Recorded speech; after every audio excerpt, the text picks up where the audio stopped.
Спри да се възприемаш като намалена стока. Казваш, че знаеш какво искаш, но в същото време продължаваш да се примиряваш с трохи. Продължаваш да се примиряваш с много по-малко от това, което знаеш, че заслужаваш. Казвам ти го като човек, който също го е правил. Продължавала съм да толерирам поведения, които не ми харесват.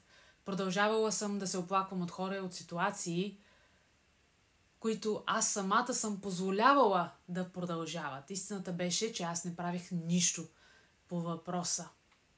Ако ти не започнеш да се цениш и да се уважаваш, няма как другите да те ценят и да те уважават. Време е да се възприемеш като скъпа стока, като стока, до която не всеки има достъп и да започнеш да се държиш като такава.